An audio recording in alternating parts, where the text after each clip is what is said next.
ഇന്ന് റിപ്പോർട്ട് ചെയ്യുന്നത് കേരളം സ്വാതന്ത്ര്യത്തിനു മുമ്പ് ഉണ്ടായിരുന്ന ഭൂമിയുടെ അവകാശത്തിനു വേണ്ടിയുള്ള സമരമുറകളുടെ അതിൻ്റെ തുടർക്കഥയായി കേരളം കാണാനിരിക്കുന്ന ഒരു വലിയ ഭൂസമരത്തിൻ്റെ തുടക്കം മാത്രമാണ് ഇന്ന് കലയംതാനിയിൽ ഭൂസംരക്ഷണ സമിതി സംഘടിപ്പിച്ച പ്രതിഷേധ സമരം. കലയംതാനി താഴ്ന്ന ജാതിയിൽപ്പെട്ട അമ്മണി ചേച്ചിയുടെ 5 സെൻറ്റ് ഭൂമിയിൽ ഭർത്താവിൻ്റെ കുഴിമാടം കയ്യേറിയ കലയംതാനി ചെറുമണ്ഡപത്തിൽ നാരായണൻ കുടുംബം പോലീസ് റവന്യൂ ഉദ്യോഗസ്ഥരായ മക്കൾക്കെതിരെ നിയമ നടപടികൾ സ്വീകരിക്കണമെന്നാവശ്യപ്പെട്ടുകൊണ്ട് അമ്മണി ചേച്ചിയുടെ കിടപ്പിടം മോചിപ്പിക്കണമെന്നും കൂടി ആവശ്യകത ഉന്നയിച്ചുകൊണ്ട് ഭൂസംരക്ഷണ കൂട്ടായ്മ നടത്തിയ സമരം കേരളത്തിൻ്റെ ചരിത്രത്തിൽ വീണ്ടും തലചായ്ക്കാനൊരു ഭൂമിക്ക് വേണ്ടി ഭൂസമരത്തിൻ്റെ തുടക്കം കുറിക്കുന്നു. ഭൂസംരക്ഷണ സമരവേദി ഉദ്ഘാടനം ചെയ്തത് കേരള പരിസ്ഥിതി പ്രവർത്തകനും പ്രഭാഷകനുമായ ജോൺ പെരുവന്താനം. സമരവേദിയിൽ സ്വാഗതം അർപ്പിച്ചത് ജെയിംസ് കോലാനി, സമരസഹായ സമിതി ജനറൽ കൺവീനർ. വന്യവയോധികയും നിർധനയും നിരാലംബയുമായ അമ്മണി ചേച്ചിയുടെ കൊച്ചുകുടലും വഴിയും ഭർത്താവിന്റെ ആർദ്രമായ ഓർമ്മകൾ നിലനിൽക്കുന്ന കുഴിമാടവുമുള്ള ഭൂമി കയ്യേറി ഇരുമ്പുമറ കൊണ്ട് അടച്ചുകെട്ടിയ മനുഷ്യാധമന്മാരായ ചെറുമണ്ഡപത്തിൽ നാരായണനും പോലീസ് റവന്യൂ ഉദ്യോഗസ്ഥരായ മക്കൾക്കുമെതിരെ നിയമ നടപടി സ്വീകരിക്കുകയും കയ്യേറിയ ഭൂമി സർക്കാർ നിയമപരമായി അമ്മണി ചേച്ചിക്ക് തിരികെ നൽകണമെന്നും ആവശ്യപ്പെട്ടുകൊണ്ട് ഇന്ന് ഉച്ചകഴിഞ്ഞ് 3 മണിക്ക് കലയന്താനി ടൗണിൽ ഗംഭീര ഭൂസംരക്ഷണ കൂട്ടായ്മ നടത്തപ്പെടുകയാണ്.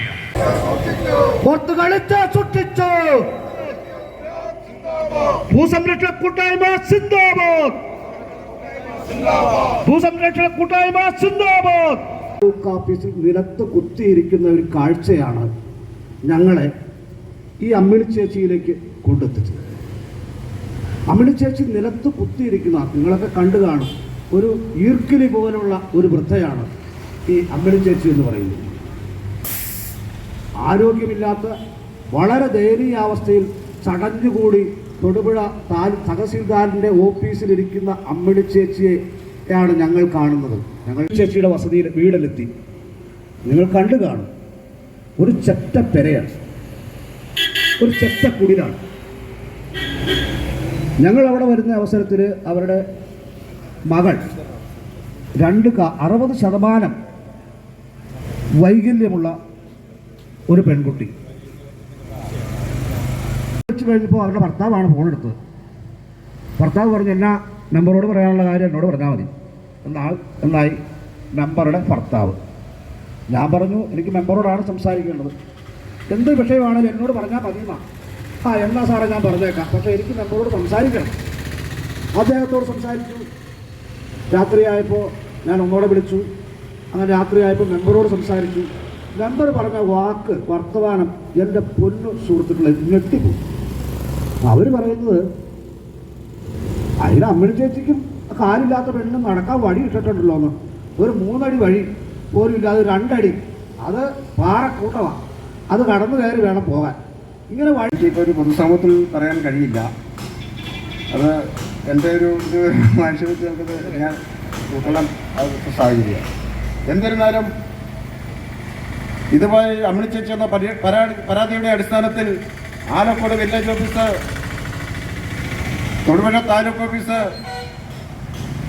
ഇതിൻ്റെ സത്യാവസ്ഥ നിയമപ്രകാരമുള്ള എല്ലാ വഴികളും ആലോചിച്ചുകൊണ്ട് അവരുമായിട്ട് ബന്ധപ്പെട്ടു. ഞങ്ങൾക്ക് മനസ്സിലായത്, അല്ലെങ്കിൽ സമരസമിതിക്ക് മനസ്സിലായിട്ടത്,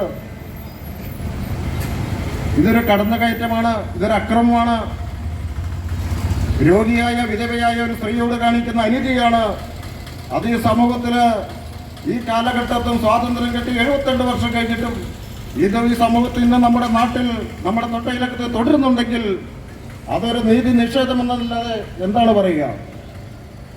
പ്രിയമുള്ളവരെ, ഈ ആക്ഷൻ കൗൺസിൽ രൂപീകരിച്ചതിൻ്റെ ഒരു നോട്ടീസ് ഞങ്ങൾ പുറത്തിറക്കിയിരുന്നു. മുമ്പ് വരെ ഏതെല്ലാം രീതിയിലുള്ള പ്രേരണകൾ ചില ആളുകളിൽ നിന്ന് നമുക്കുണ്ടായി. ഇതിനു 2 ദിവസങ്ങൾക്ക് മുമ്പ് നമ്മളിത് ഉൾക്കൊള്ളാൻ കഴിയില്ല, ഞങ്ങളിതുമായിട്ട് മുന്നോട്ട് പോകുമെന്ന് തീർപ്പ് പറയുകയും നമ്മളോട് സമീപിച്ച ഫോണിലാട്ടോ സംസാരിച്ചു. ആരും നേരിട്ട് വന്നുള്ളത് എൻ്റെ ഇടമില്ലാഞ്ഞിട്ടാവാം. വധഭീഷണി ഉൾപ്പെടെയുള്ള അതിഭീകരമായ സമൂഹത്തെ നിലനിൽക്കാൻ കഴിയില്ലാത്ത രീതിയിലുള്ള വധഭീഷണി ഉൾപ്പെടെ എനിക്കുണ്ടായിട്ടുണ്ട്. നിയമങ്ങൾ ഉണ്ടാക്കപ്പെട്ടു. അങ്ങനെ ഏത് നിയമവും ഉണ്ടാക്കിയപ്പോഴും സമൂഹത്തിലെ പിന്നോക്കക്കാർ, ദളിതർ, ആദിവാസികൾ, പാർശ്വവൽക്കരിക്കപ്പെട്ടവർ അവരൊക്കെ ഭൂമിയുടെ അവകാശത്തിലും അധികാരത്തിലും പുറത്താക്കപ്പെട്ടു എന്നുള്ളതാണ് യാഥാർത്ഥ്യം. എന്താ കേരളത്തിലെ ഭൂസംരക്ഷണ നിയമം കൊണ്ട് ആർക്കാണ് ഭൂമി ഉണ്ടായത്? ഇവിടെ ഭൂസംരക്ഷണ നിയമവുമായി ബന്ധപ്പെട്ട് ഭൂമിയുടെ അധികാരം കിട്ടിയത് പാട്ടക്കുടിയാന്മാർക്കാണ്. ആ പാട്ടക്കുടിയാന്റെ പട്ടികയിൽ കേരളത്തിലെ ആദിവാസി ഉണ്ടായിരുന്നില്ല, കേരളത്തിലെ ദളിതൻ ഉണ്ടായിരുന്നില്ല, കേരളത്തിലെ മത്സ്യത്തൊഴിലാളി ഉണ്ടായിരുന്നില്ല, കേരളത്തിലെ ഒരു പിന്നോക്കക്കാരനും ആ പാട്ടക്കുടിയാന്റെ പട്ടികയിൽ ഉണ്ടായിരുന്നില്ല. അങ്ങനെ പാട്ടക്കുടിയാന് ഭൂമി കിട്ടിയപ്പോൾ അവരൊക്കെ കേരളത്തിലെ ഇടത്തരക്കാരായിട്ടുള്ള മുതലാളിമാരായി പരിവർത്തിപ്പിക്കപ്പെട്ടു. 5 സെന്റും 10 സെന്റും മിച്ച ഭൂമി എന്ന് പറഞ്ഞിട്ടുള്ള ഭൂമിയാണ്. ഇന്നും ഒരുപക്ഷെ ഇന്ത്യ മഹാരാജ്യത്ത് ഒരു വ്യക്തിക്ക് ഏറ്റവും കൂടുതൽ ഭൂമി നിലനിൽക്കുന്നത് കേരളത്തിലാണ്. ടാറ്റ എന്ന് പറയുന്ന ഒരു വ്യക്തിക്ക് 1,00,000 ഏക്കർ ഭൂമിയാണ് കേരളത്തിലുള്ളത്. അതുപോലെ നിരവധിയായിട്ടുള്ള പ്രമാണിമാർക്ക് ഇത്രയും ചെറിയ സംസ്ഥാനത്ത്, മാത്രം ഭൂവിസ്തൃതിയുള്ള സംസ്ഥാനത്ത്, ഇന്ത്യയുടെ ജനസംഖ്യയുടെ 3.5% ജനങ്ങൾ ഉള്ള ഒരു സംസ്ഥാനത്ത് ഒട്ടേറെ പ്രമാണിമാർ ഭൂമി തങ്ങളുടേതാക്കി കൈവശം വെച്ചിരിക്കുന്നു. ദളിതരും ആദിവാസികളും ഉൾപ്പെടെയുള്ള ജനവിഭാഗങ്ങൾ കേറിക്കിടക്കാൻ ഇടമില്ലാതെ വഴിയോരങ്ങളിൽ, പാറപ്പുറമ്പോക്കുകളിൽ, കടത്തിണ്ണകളിൽ ഇന്നും അന്തി ഉറങ്ങുന്ന സംസ്ഥാനമാണ് കേരളം. കേരളത്തെക്കുറിച്ച് ഇവിടെ പ്രചരിപ്പിക്കപ്പെടുന്ന കണക്കുകൾ എല്ലാ കാര്യത്തിലും 1ാം സ്ഥാനത്ത് നിൽക്കുന്ന സംസ്ഥാനം എന്ന നിലയിലാണ്. പക്ഷേ കേരളത്തെക്കുറിച്ചുള്ള യഥാർത്ഥ കണക്കുകൾ പരിശോധിച്ചാൽ കേരളം എല്ലാ കാര്യത്തിലും 1ാം സ്ഥാനത്തല്ല എന്ന് നമുക്ക് കാണാൻ പറ്റും. ഇവിടെ ഏറ്റവും കൂടുതൽ ക്രിമിനൽ ആക്ടിവിറ്റീസ് നടക്കുന്ന സംസ്ഥാനം അത് കേരളമാണ്. നിങ്ങൾക്ക് പോലീസ് റെക്കോർഡുകൾ പരിശോധിച്ചാൽ അറിയാം, ഇന്ത്യയിൽ ഏറ്റവും കൂടുതൽ കേസുകൾ രജിസ്റ്റർ ചെയ്യപ്പെടുന്ന ഒരു സംസ്ഥാനം കേരളമാണ്. കയ്യേറ്റക്കാരുടെയും ക്രിമിനലുകളുടെയും വിളിച്ചുപറിക്കാരുടെയും നാടായി മാറിയ സംസ്ഥാനമാണ് ഇന്ന് കേരളം. കയ്യൂക്കുള്ളവൻ കാര്യക്കാരൻ എന്നാണ് ഈ സംസ്ഥാനത്തിന്റെ മൊത്തത്തിലുള്ള ക്രമസമാധാന നിയമപരിപാലന ചിത്രം നമ്മൾ പരിശോധിക്കുമ്പോൾ ബോധ്യപ്പെടുന്നത്. അത് തന്നെയാണ് ഇപ്പോഴും കേരളത്തിലെമ്പാടും ആദിവാസികളുടെ ഭൂമി തട്ടിയെടുക്കുന്നതും ദളിതരുടെ ഭൂമി തട്ടിയെടുക്കുന്നതും അവരെയൊക്കെ പാറപ്പുറമ്പോക്കുകളിലേക്ക് ആട്ടിപ്പായിക്കുന്നതും എന്ന് നമുക്ക് കാണാൻ കഴിയും. ഉണ്ടാക്കിയിട്ടുണ്ടെങ്കിൽ അത് ജാതി മതിലാണ് എന്ന് ഞങ്ങൾ തിരിച്ചറിയുകയാണ്.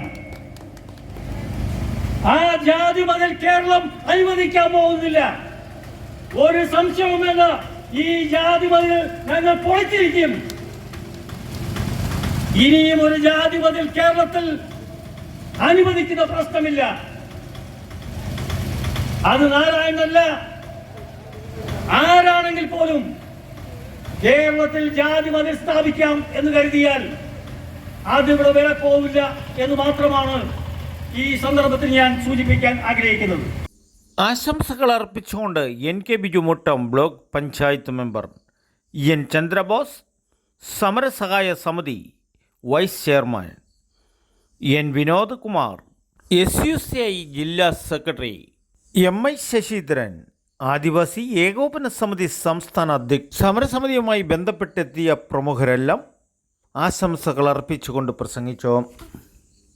നാട്ടുരാജ്യ ന്യൂസിനു വേണ്ടി ക്യാമറ ആൻഡ് റിപ്പോർട്ടിംഗ് കലയം ധാനിയിൽ നിന്നും കെ വിജയൻ.